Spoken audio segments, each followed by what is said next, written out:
Assalamualaikum warahmatullahi wabarakatuh. Berlayar cepat menuju ke hulu. Apa kabar sahabat Bawaslu? Bersama saya Azizah Nur Alfi, staf Bawaslu Kabupaten Cilacap, menyapa sahabat Bawaslu dalam program Obsesi, obrolan Bawaslu seputar demokrasi. Kali ini edisi ke-48. Nah, spesial Hari Kartini hari ini, 21 April 2026, Obsesi mengangkat tema Semangat Kartini dalam Pengawasan Pemilu, Perempuan Tangguh Bawaslu Menjaga Demokrasi. Tema yang spesial, narasumbernya pun spesial.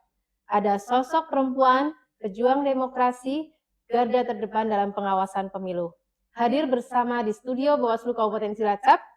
Dari sisi kanan saya ada Ibu Nuryanti. Apa kabar Ibu? Alhamdulillah baik Mbak Siza. Beliau adalah anggota Bawaslu Kabupaten Cilacap. Di Bawaslu Kabupaten Cilacap, beliau merupakan koordinator divisi sumber daya manusia, organisasi, pendidikan, dan pelatihan. Narasumber berikutnya dari sisi kiri saya ada Ibu Ani Sulistyawati. Apa kabar Ibu? Alhamdulillah sehat Mbak Siza. Beliau merupakan anggota Bawaslu Kabupaten Cilacap. Di Bawaslu Kabupaten Cilacap, beliau merupakan koordinator divisi penanganan pelanggaran, data, dan informasi. Nah, untuk saya Hari Kartini adalah spesial karena Hari Kartini merupakan satu-satunya hari besar Indonesia yang dinisbatkan langsung ke sosok individu. Nah, kita tahu sudah lebih dari separuh abad, 122 tahun sejak surat-surat Raden Ajeng Kartini diterbitkan, yakni di tahun 1903, tapi gagasannya masih relate dengan kondisi saat ini. Tentang pendidikan, tentang kebebasan berpikir, tentang kesetaraan gender, dan partisipasi sosial. Nah, kaitannya dengan partisipasi sosial, terutama terkait dengan kepemiluan khususnya di bidang pengawasan. Saya mulai dari Ibu Ani terlebih dahulu. Bagaimana Ibu melihat peran perempuan dalam pengawasan pemilu di Indonesia, khususnya di Kabupaten Cilacap? Ya, terima kasih Mbak Siza. Iya. Memang dalam rangka memperingati Hari Kartini, kita juga sebagai kaum perempuan ya, tentu saja harus lebih mengekspos tentang perempuan itu sendiri ya. Betul. Terima kasih atas pertanyaannya. Jadi tadi terkait dengan bagaimana sih melihat peran perempuan dari sisi pengawasan terutama yang ada di Kabupaten Cilacap. Jadi pengawasan itu penting. Tapi perempuan juga memiliki peran yang sangat penting dalam melakukan proses demokrasi agar dapat berjalan jujur, adil, dan inklusif tentunya. Nah, kemudian peran apa sih dalam pengawasan pemilu yang dilakukan oleh perempuan? Perempuan dalam hal ini bisa melakukan atau berkontribusi, misalkan menjadi pengawas pemilu yang mengawasi setiap proses tahapan dari awal sampai dengan akhir. Kemudian yang kedua, perempuan juga lebih banyak melakukan edukasi, mulai dari lingkungan keluarga, tetangga, atau mungkin sesama dengan organisasi yang dia ikuti. Di situ dia bisa menjadi agen untuk melakukan sosialisasi atau edukasi terkait dengan pengawasan. Kemudian selanjutnya, kita juga melihat perempuan itu harus dilindungi haknya. Ya, jangan sampai ada diskriminasi gender. Kemudian ada intimidasi perempuan. Itu pun jangan sampai terjadi di jajaran pengawas pemilu. Selanjutnya, kita juga melihat bahwa peran perempuan itu mendorong perspektif gender ya. Karena kehadiran perempuan dalam pengawasan itu memastikan bahwa isu-isu gender itu diperhatikan. Misal, Mbak Ziza, ketika melakukan pengawasan dari sudut perempuan ya, apakah akses ke TPS itu sudah ramah terhadap kaum disabilitas misalkan, atau sudah ramah terhadap kaum lansia, itu juga perlu diperhatikan. Sehingga keterlibatan perempuan ini bukan hanya sekedar representasi, ya, bukan hanya kehadirannya saja, tetapi di sini juga bisa meningkatkan kualitas pengawasan pemilu. Mungkin itu saja Mbak Sisa. Baik, menarik sekali, tidak hanya representasi tapi bisa mengakomodasi kebutuhan-kebutuhan hak-hak perempuan dalam kepemiluan, seperti Iya. itu Ibu. Kemudian bagaimana kalau pandangan Bu Nur sendiri, bagaimana Bu Nur Ibu melihat peran perempuan pengawas pemilu dalam menjaga kualitas pemilu? Oke, baik. Terima kasih Mbak Aziza. Perlu saya jelaskan di sini bagaimana sih menurut saya ya melihat peran perempuan itu sebagai pengawas dalam menjaga demokrasi. Sebelumnya saya ucapkan selamat Hari Kartini kepada seluruh sahabat Bawaslu di Indonesia ataupun dimanapun berada. Oke, perempuan pengawas pemilu itu adalah penjaga nurani demokrasi, Mbak.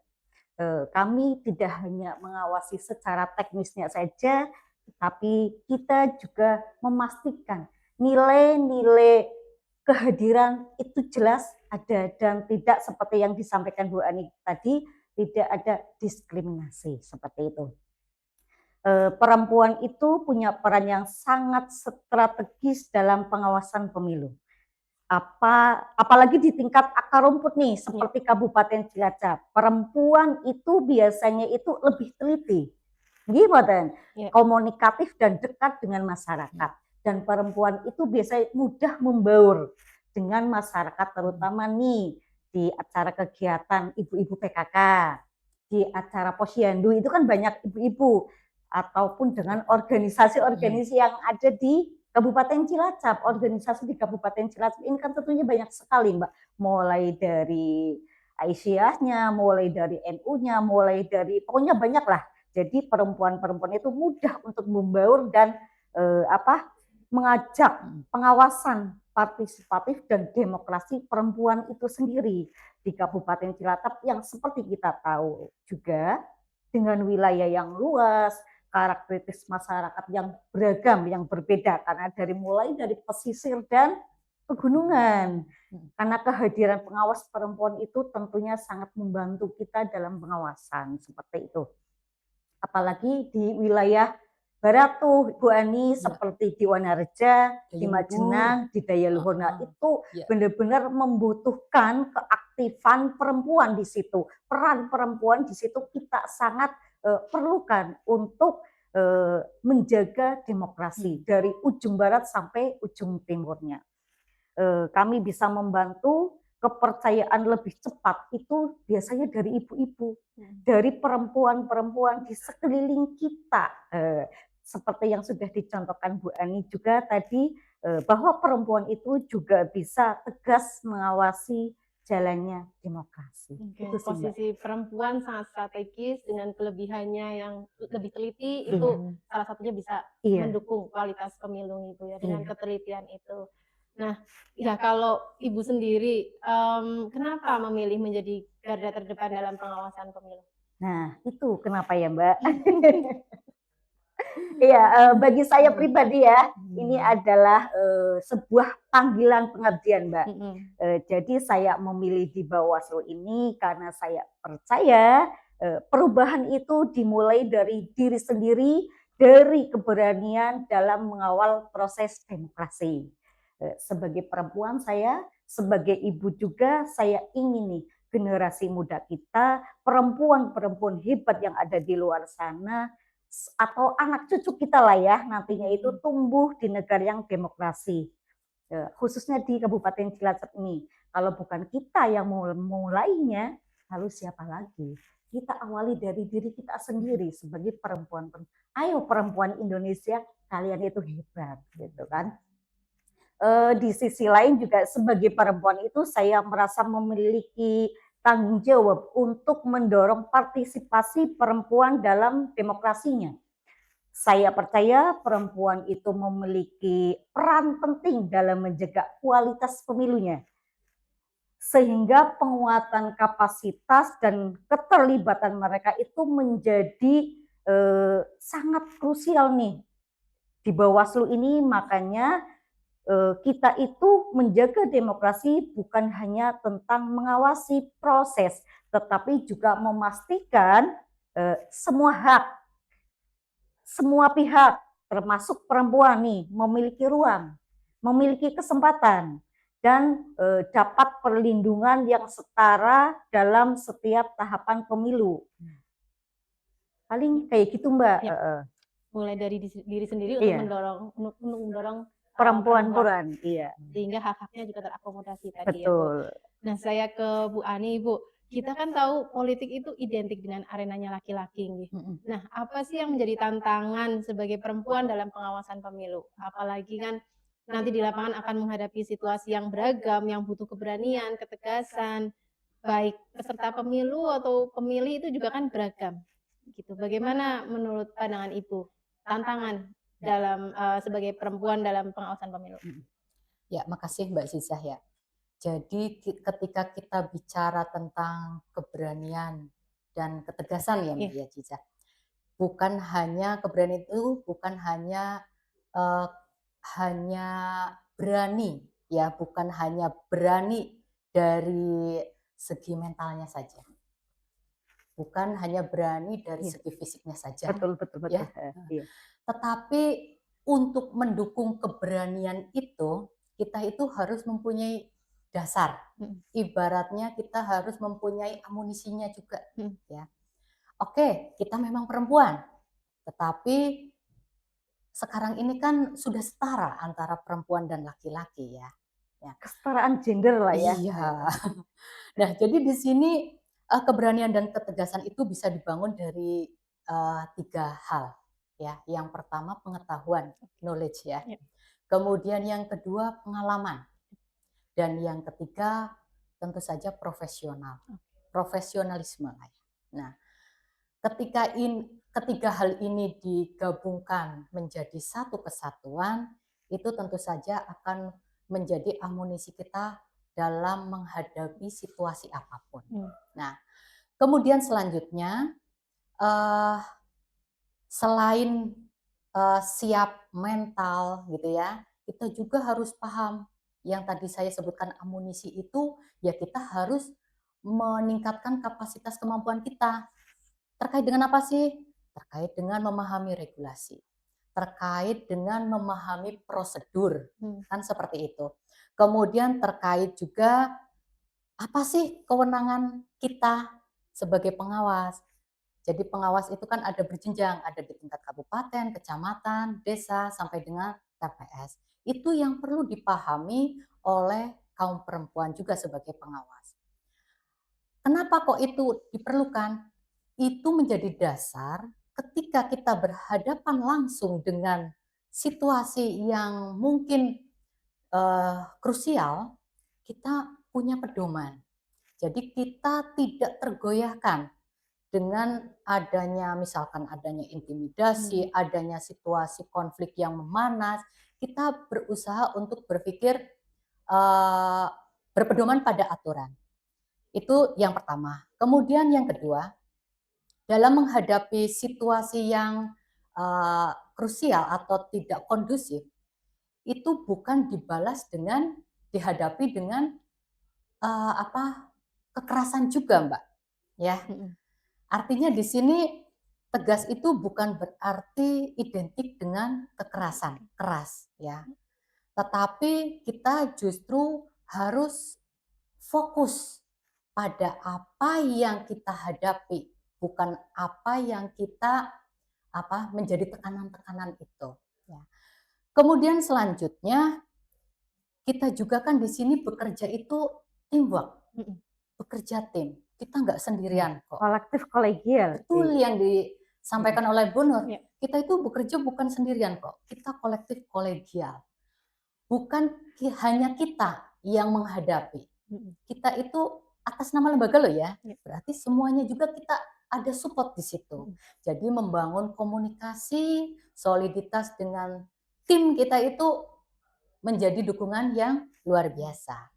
Kemudian selanjutnya ada mungkin anggapan bahwa perempuan itu kurang tegas.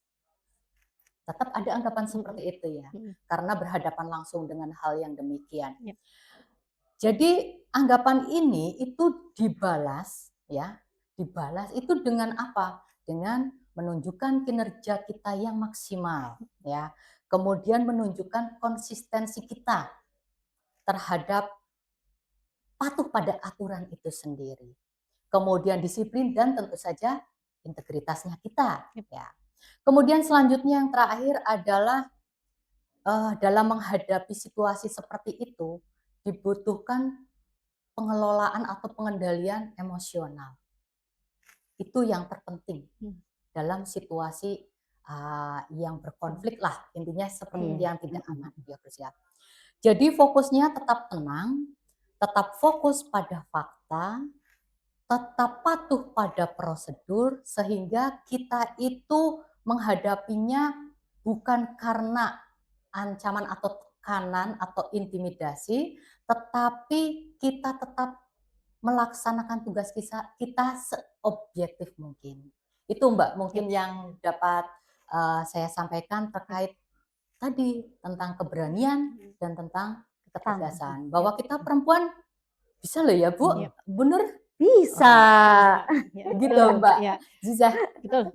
Pengetahuan, pengalaman, profesionalitas. 3 modal utama sebagai amunisi, sebagai perempuan pengawas pemilu gitu Ibu dalam menghadapi tantangan yang tidak mudah mungkin Nggih. Nah, kalau Tentunya tidak ada tantangan yang mudah ya. Oh iya. Betul. Ibu Nur tadi kan dengan niat untuk mendorong agar partisipasi perempuan meningkat sehingga dari diri sendiri berusaha menjadi garda terdepan dalam pengawasan pemilu gitu nggih. Apa yang sudah dilakukan Bu dari kacamata perempuan? Apa yang sudah dilakukan untuk meningkatkan partisipasi pemilu perempuan dalam proses pemilu dan memastikan hak-hak mereka sudah terpenuhi? Iya Mbak Azizah, dalam meningkatkan partisipasi perempuan sekaligus memastikan hak-haknya itu terpenuhi, ngapain ya kita ya? Nah, ini saya sebagai Kodim SDM-nya di Bawaslu tentunya tidak hanya sebagai pengawas ya, tetapi juga menjadi edukator, fasilitator yang aktif mendorong keterlibatan perempuan nih dalam proses demokrasi. Jadi kita itu meningkatkan partisipasi perempuan itu dalam proses pemilu dan memastikan bahwa hak-hak mereka perempuan nih, semuanya itu terpenuhi. Salah satunya yaitu mensosialisasikan dan edukasi terkait dengan pentingnya partisipasi dalam proses pemilu dan hak-haknya mereka nih sebagai pemilih. Itu dilaksanakan di lembaga pendidikan, bisa di SDM-nya kita sendiri itu kan selalu dilaksanakan juga terkait dengan kapasitasnya SDM itu. Nah, kita kan seperti yang saya jelaskan tadi, perempuan itu mudah masuk dalam jaringan perkumpulan perempuan-perempuan itu sendiri.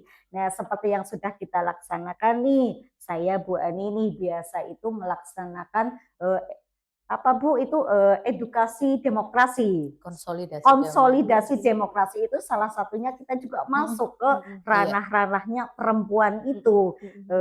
Bu Ani bisa di Kecamatan Wanarjanya, di Cimanggunya saya pun begitu di kecamatan lainnya, yaitu dengan perkumpulan-perkumpulan perempuan. Organisasi perempuan itu setiap minggunya mesti ada kegiatan. Nah, kita itu masuklah lewat jalur situ. Yang kedua, jelas kita itu membangun jaringan dengan organisasi perempuan. Halo, kapan nih untuk kecamatan ini ada kegiatan organisasi perempuan? Kita Bawaslu mau masuk ke situ untuk menyampaikan terkait partisipasi perempuan dalam proses pemilu. Biasanya kita selalu komunikasi dengan kecamatan yang akan melaksanakan kegiatan itu. Jadi di non tahapan ini kita sudah melaksanakan beberapa kegiatan itu yang bukan hanya perempuan sebenarnya melaksanakan, juga semua pimpinan itu melaksanakan. Cuma ini perempuan itu lebih ke ranahnya keperempuanannya atau pengawasan partisipatif perempuannya gitu. Dan selanjutnya kita juga memastikan hak-hak perempuan itu dalam proses pemilu itu mereka itu memiliki akses yang sama dengan laki-laki, informasi yang sama dan kesempatan yang sama lah. Pokoknya tidak ada diskriminasi antara perempuan dan laki-laki. Kesetaraan gender harus kita angkat, harus kita dobrak gitu. Dengan langkah ini mungkin hak-hak mereka itu lebih terlindungi dengan pengawasan pemilu menjadi lebih inklusif, transparan dan berintegritas. Itu sih harapan kita ke depannya dan sudah kita mulai laksanakan atau kita lakukan di non tahapan ini. Ataupun menjelang tahapan itu pun jelas kita sosialisasikan di ranah masing-masing kecamatan seperti itu. Ya. Apakah dengan tadi kegiatan tadi masuk ke kelompok-kelompok perempuan itu juga strategi untuk meningkatkan kesadaran perempuan tentang pentingnya pengawasan pemilu?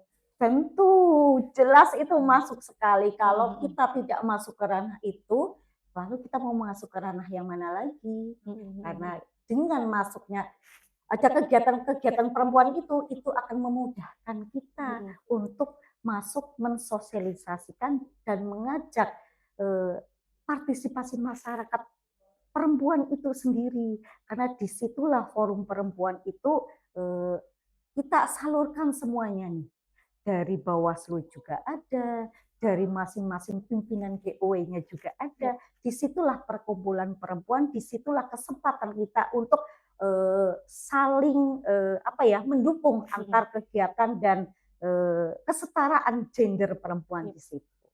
Terutama aktif mengajak untuk mereka terlibat dalam pengawasan gitu nih Bu, Iya, dari sisi masyarakat. betul, iya. Begitu. Dari Bu Ani sendiri, Bu, bagaimana melihat peran Bawaslu dalam meningkatkan kesadaran perempuan tentang pentingnya pengawasan pemilu? Dari perspektif penanganan pelanggaran mungkin. Penanganan pelanggaran, Bu. Penanganan Iya. pelanggaran, Bu. Ya, terima kasih Mbak Ziza. Jadi kalau tadi secara umum sudah disampaikan oleh Bu Nur ya, secara umum dan SDM, dari sisi SDM Dari ya. sisi SDM. Nah sekarang dari sisi pelanggarannya. Kalau umum saya sepakatlah dengan yang disampaikan Bu Nur. Nah, kalau mengerucut dari bagaimana sih mendorong atau menyadarkan kaum perempuan untuk berpartisipasi khususnya dari perspektif penanganan pelanggaran. Jadi kita memang masuk di komunitas-komunitas perempuan. Ya. Dalam hal ini bukan hanya mensosialisasikan tentang pentingnya pengawasan partisipatif, tetapi di sini kalau sudut penanganan pelanggaran, mereka kaum perempuan pun harus mengetahui, mengidentifikasi jenis-jenis pelanggaran itu apa aja sih, jenis-jenis pelanggarannya apa aja sih. Banyak ya Bu ya? Ya, jenis pelanggarannya apa aja. Kemudian itu kan baru identifikasi. Kemudian seumpama dia menemukan bagaimana sih yang harus dilakukan. Nah, itu kan berarti lebih ke sifatnya teknis ya Mbak ya. Jadi memberikan, mensosialisasikan bagaimana mengidentifikasi dugaan pelanggaran, kemudian bagaimana melaporkannya, ya, kemudian syarat-syaratnya seperti apa saja, prosedur melaporkannya seperti apa saja. Jadi hal itu yang sifatnya teknis yang apa namanya ya, yang harus kita sosialisasikan juga. Agar apa, Mbak Ziza? Agar ketika kita menyampaikan pada satu komunitas, ya, misalkan 20 orang di situ, harapannya dengan 20 orang yang kita sampaikan, 20 itu bisa menyebar ke misalkan minimal keluarganya lah, entah itu suaminya, entah itu anaknya, ya, entah dari itu keluarganya langsung ke tetangganya ke nih. tetangga. Nah, artinya dengan melakukan hal yang kecil itu bisa membuahkan apa ya, hasilnya itu efektif. Harapannya itu bisa disebarluaskan ke jaringannya seperti itu. Itu metode yang pertama, Mbak. Kemudian metode yang kedua, kesadaran itu kan bukan hanya langsung bertatap muka. Mm-mm. Nah, kita juga memaksimalkan platform media sosial yang ada di Bawaslu ya. Bisa melalui Instagramnya, Facebooknya, atau podcast-podcast Iya, semacam ini. Kita betul. pernah dari penanganan pelanggaran membahas tentang apa namanya, proses penanganan pelanggaran seperti apa. Jadi sosialisasi itu bukan hanya langsung bertatap muka, tetapi menggunakan memaksimalkan media-media yang ada di Bawaslu. Makanya ikuti medianya Bawaslu. Cocok benar. Iya. Mungkin seperti itu, Yap. Mbak. Berarti masuk ke komunitas perempuan, berbagi pengetahuan terkait pelanggaran, identifikasinya, mengidentifikasi jenis pelanggarannya. Kalau menemukan terus bagaimana melaporkannya, terus syarat-syarat apa sih yang harus dibawa, nah gitu ya Bu. Itu juga termasuk meningkatkan kapasitas perempuan dalam pengawasan gitu. Iya. Oke, Iya, siap. iya. Masuk di penghujung diskusi Bu, sebagai closing statement dari Ibu Ani terlebih dahulu mungkin ya. Adakah pesan untuk para perempuan dalam memaknai Hari Kartini? Bagaimana perempuan bisa berperan dalam menjaga demokrasi? Ibu monggo. Begini ya Mbak, jadi masing-masing dari kita itu mempunyai apa namanya ya, keahlian atau konsen di bidangnya masing-masing. Nah, dari berbagai apa namanya, yang kita tekuni, dari keahlian apapun, dari basicnya apapun, pekerjaan apapun itu, lakukanlah yang terbaik. Itu yang pertama. Karena lakukan yang terbaik kenapa? Karena itu yang bisa menjadi poin ya. Artinya ketika dimulai dengan hal yang baik, tentunya hasilnya walaupun tidak maksimal akan menjadi hasilnya baik juga. Ibarat pepatah, berlian tetaplah berlian ketika berada di lumpur. Jadi, kita sebagai perempuan tetap harus mempunyai value, mempunyai nilai. Terutama dalam hal ini kaitannya dengan demokrasi, apapun basicnya kita mempunyai hak yang sama untuk mengawal demokrasi ini agar lebih berintegritas. Mungkin itu saja Mbak Ziza. Siap. Apapun basicnya kita bisa berperan dalam Betul. menjaga demokrasi. Kalau dari pandangan Nur sendiri, adakah pesan untuk para perempuan dalam memaknai Hari Kartini? Bagaimana mereka berperan dalam menjaga demokrasi? Waduh Mbak, itu luar biasa. Yang jelas itu adalah HUT Kartini itu adalah sebagai hari simbol keberanian untuk mendobrak batasan. Jadi pesan saya, perempuan hari ini tidak perlu untuk diberi ruang, tetapi kita harus mengambil ruang itu sendiri.